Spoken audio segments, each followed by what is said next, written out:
Hi friends, kitchen queen Geetha ಚಾನಲ್ಗೆ ಸ್ವಾಗತ friends. ಇವತ್ತು ನಾನು ನೋಡ್ರಿ ನಿಮಗೆ ಕುಕ್ಕರ್ನಲ್ಲಿ ವೆಜಿಟೇಬಲ್ ಉಪ್ಪಿಟ್ಟು ಹೇಗೆ ಮಾಡೋದು ಅಂತ ತೋರಿಸ್ಕೊಡ್ತಾ ಇದ್ದೀನಿ ಫ್ರೆಂಡ್ಸ್. ಸ್ಕಿಪ್ ಮಾಡದೆ ವಿಡಿಯೋ ಪೂರ್ತಿಯಾಗಿ ನೋಡಿರಿ. ಯಾರಾದರೂ ಮೊದಲೇ ಸಲ ನೋಡ್ತಾ ಇದ್ದರೆ ಸಬ್ಸ್ಕ್ರೈಬ್ ಮಾಡಿಕೊಂಡು ನೋಡಿ.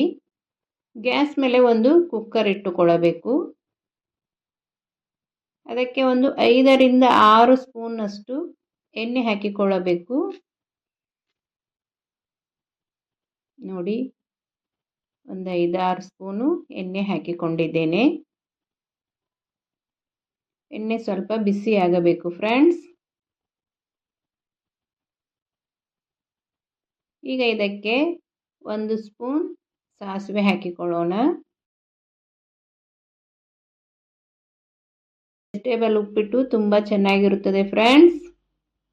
1 ಸ್ಪೂನ್ ಜೀರಿಗೆ ಹಾಕಿಕೊಳ್ಳೋಣ. ಈಗ ಇದಕ್ಕೆ 1 ಚಮಚ ಉದ್ದಿನ ಬೇಳೆ ಹಾಕಿಕೊಳ್ಳೋಣ.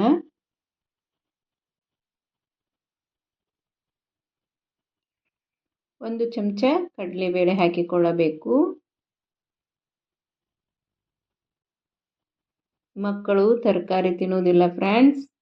ಈ ರೀತಿ ಮಾಡಿಕೊಟ್ರೆ ಇಷ್ಟಪಟ್ಟು ತಿನ್ನುತ್ತಾರೆ ಎಲ್ಲರೂ.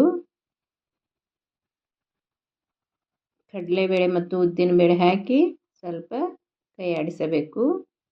ಈಗ ಇದಕ್ಕೆ ಸಣ್ಣಗೆ ಕಟ್ ಮಾಡಿರುವ ಹಸಿ ಮೆಣಸಿನಕಾಯಿ ಹಾಕಿಕೊಳ್ಳೋಣ. ಸಣ್ಣಗೆ ಕಟ್ ಮಾಡಿರುವ ಈರುಳ್ಳಿ ಹಾಕಿಕೊಳ್ಳೋಣ. ಇಲ್ಲಿ ನಾನು 2 ಈರುಳ್ಳಿ ತೆಗೆದುಕೊಂಡಿದ್ದೇನೆ. ಈರುಳ್ಳಿ ಉಪ್ಪಿಟ್ಟಿಗೆ ಸ್ವಲ್ಪ ಜಾಸ್ತಿ ಹಾಕಿದರೆ ಚೆನ್ನಾಗಿರುತ್ತದೆ. ಹಾಕಿ ಈ ರೀತಿ ಚೆನ್ನಾಗಿ ಕೈ ಆಡಿಸಬೇಕು. ಒಂದು ದೊಡ್ಡದು ಆಲೂಗಡ್ಡೆ ಕಟ್ ಮಾಡಿ ತೆಗೆದುಕೊಂಡಿದ್ದೇನೆ.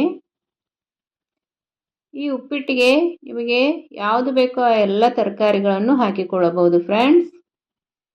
ಇದಕ್ಕೆ ಬೀನ್ಸು, ಇಲ್ಲಿ ನೋಡಿ ನಾನು ಕ್ಯಾಪ್ಸಿಕಮ್ ತೆಗೆದುಕೊಂಡಿದ್ದೇನೆ, ವಟಾಣಿ ತೆಗೆದುಕೊಂಡಿದ್ದೇನೆ, ಟೊಮೆಟೊ ಹಾಕ್ತಾ ಇದ್ದೇನೆ. ಇನ್ನು ಇದಕ್ಕೆ ನೀವು ಗಜ್ಜರಿ, ಬೀನ್ಸು ಎಲ್ಲ ಹಾಕಿಕೊಳ್ಳಬಹುದು ಫ್ರೆಂಡ್ಸ್. ನಾನು ಮನೆಯಲ್ಲಿ ಯಾವ್ಯಾವ ತರಕಾರಿ ಇತ್ತು ಅದನ್ನೆಲ್ಲ ಹಾಕ್ತಾ ಇದ್ದೇನೆ.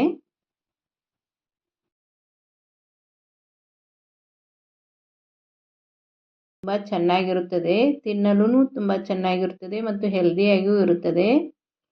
ವೆಜಿಟೇಬಲ್ ತಿನ್ನದೇ ಇರೋರಿಗೆ ಈ ರೀತಿ ಮಾಡಿಕೊಟ್ಟರೆ ಇಷ್ಟಪಟ್ಟು ತಿನ್ನುತ್ತಾರೆ ನೋಡಿ ಫ್ರೆಂಡ್ಸ್. ಇದಕ್ಕೆ ಸಣ್ಣಗೆ ಕಟ್ ಮಾಡಿರೋ 1 ಟೊಮೆಟೊ ಹಾಕಿಕೊಳ್ಳಬೇಕು.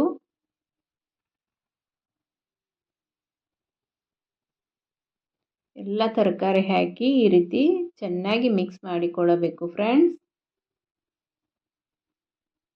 ಕಿಚನ್ ಕ್ವೀನ್ ಗೀತಾ ಚಾನಲ್ನಲ್ಲಿ ಅನೇಕ ರೀತಿಯ ಬ್ರೇಕ್ಫಾಸ್ಟ್ ರೆಸಿಪಿಗಳು ಇವೆ ಫ್ರೆಂಡ್ಸ್. ಪ್ಲೀಸ್ ಒಂದ್ಸಲ ಕಿಚನ್ ಕ್ವೀನ್ ಗೀತಾ ಚಾನಲ್ನ ಚೆಕ್ ಮಾಡಿ. ನಿಮಗೆ ಇಷ್ಟವಾದರೆ ಸಬ್ಸ್ಕ್ರೈಬ್ ಮಾಡಿ, ಶೇರ್ ಮಾಡಿ, ಲೈಕ್ ಮಾಡಿ. ಪಕ್ಕದಲ್ಲೇ ಇರೋ ಬೆಲ್ ಐಕನನ್ನು ಕ್ಲಿಕ್ ಮಾಡಿ ಆಲ್ ಅಂತ ಸೆಲೆಕ್ಟ್ ಮಾಡಿ ಫ್ರೆಂಡ್ಸ್. ಬೆಲ್ ಐಕನ್ ಕ್ಲಿಕ್ ಮಾಡುವುದರಿಂದ ನಾನು ಹಾಕುವ ಅಡುಗೆಗಳ ನೋಟಿಫಿಕೇಷನ್ ನಿಮಗೆ ಮೊದಲಿಗೆ ಬರುತ್ತದೆ. ನೀವು ಮೊದಲೇ ನೋಡಬಹುದು. ಈಗ ಇದಕ್ಕೆ ನಾನು ಸ್ವಲ್ಪ ಶೇಂಗಾ ಬೀಜ ಹಾಕಿಕೊಂಡಿದ್ದೇನೆ ಫ್ರೆಂಡ್ಸ್. ಶೇಂಗಾ ಹಾಕೋದರಿಂದ ರುಚಿ ಚೆನ್ನಾಗಿ ಬರುತ್ತದೆ ಅಂತ. ರುಚಿಗೆ ತಕ್ಕಷ್ಟು ಉಪ್ಪು ಹಾಕಿಕೊಳ್ಳಬೇಕು.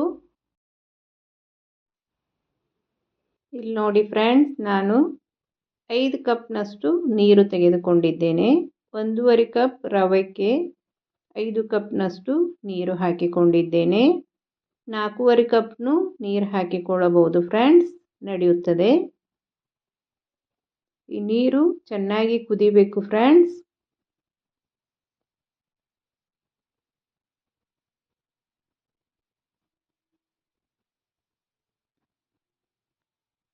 ನೋಡಿ, ಈ ರೀತಿ ಕುದಿಬೇಕು. ಈಗ ರವೆ ಹಾಕಿಕೊಳ್ಳೋಣ. ಇಲ್ಲಿ ನಾನು ಕೇಸರಿ ರವೆ ತೆಗೆದುಕೊಂಡಿದ್ದೇನೆ ಫ್ರೆಂಡ್ಸ್. ದಪ್ಪ ಇರುತ್ತಲ್ಲ ಫ್ರೆಂಡ್ಸ್, ಆ ಕೇಸರಿ ರವೆ ಹಾಕಿಕೊಳ್ಳಬೇಕು. ನೋಡಿ, ಸಣ್ಣಗೆ ರವೆ ಹಾಕಬೇಕು ಫ್ರೆಂಡ್ಸ್.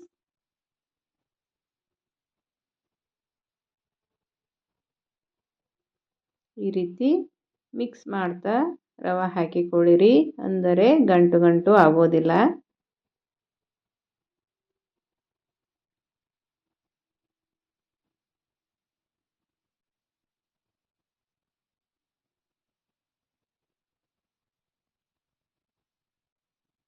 ನೋಡಿ ಎಲ್ಲ ರವೆ ಹಾಕಿ ಈ ರೀತಿ ಚೆನ್ನಾಗಿ ಮಿಕ್ಸ್ ಮಾಡಿಕೊಳ್ಳಬೇಕು. ಈಗ ಇದಕ್ಕೆ ಸಣ್ಣಗೆ ಕಟ್ ಮಾಡಿರುವ ಕೊತ್ತಂಬರಿ ಸೊಪ್ಪನ್ನು ಹಾಕಿಕೊಳ್ಳೋಣ. ಕೊತ್ತಂಬರಿ ಹಾಕಿ ಮತ್ತೊಮ್ಮೆ ಮಿಕ್ಸ್ ಮಾಡಿರಿ.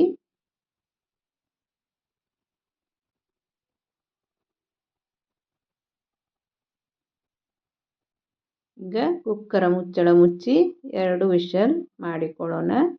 2 ಸೀಟಿ ಮಾಡಿದರೆ ಸಾಕು ಫ್ರೆಂಡ್ಸ್, ಹೆಚ್ಚಿಗೆ ಮಾಡುವ ಅವಶ್ಯಕತೆ ಇರುವುದಿಲ್ಲ. ಈಗ ಕುಕ್ಕರ್ ರೆಡಿಯಾಗಿದೆ. ಉಪ್ಪಿಟ್ಟು ಹೇಗಾಗಿದೆ ಅಂತ ನೋಡೋಣ ಬನ್ನಿ. ನೋಡಿ ಚೆನ್ನಾಗಿ ಅರಳಿದೆ ಅಂತ ಉಪ್ಪಿಟ್ಟು. ಕುಕ್ಕರ್ನಲ್ಲಿ ಉಪ್ಪಿಟ್ಟು ಒಂದ್ಸಲ ಮಾಡಿ ನೋಡಿ ಫ್ರೆಂಡ್ಸ್, ತುಂಬ ಚೆನ್ನಾಗಿ ಬರುತ್ತದೆ. ನೋಡಿ ಎಷ್ಟು ಚೆನ್ನಾಗಿ ಅರಳಿದೆ ಉಪ್ಪಿಟ್ಟು. ಈಗ ತರಕಾರಿ ಉಪ್ಪಿಟ್ಟು ರೆಡಿ ಆಯಿತು. ಒಂದ್ಸಲ ನೀವು ಟ್ರೈ ಮಾಡಿ ಹೇಗೆ ಬಂತು ಅಂತ ನನಗೆ ಕಮೆಂಟ್ ಮಾಡಿರಿ ಫ್ರೆಂಡ್ಸ್. ಮತ್ತೊಂದು ರೆಸಿಪಿಯೊಂದಿಗೆ ಮುಂದಿನ ವಿಡಿಯೋದಲ್ಲಿ ಸಿಗ್ತೀನಿ ಫ್ರೆಂಡ್ಸ್. Thank you.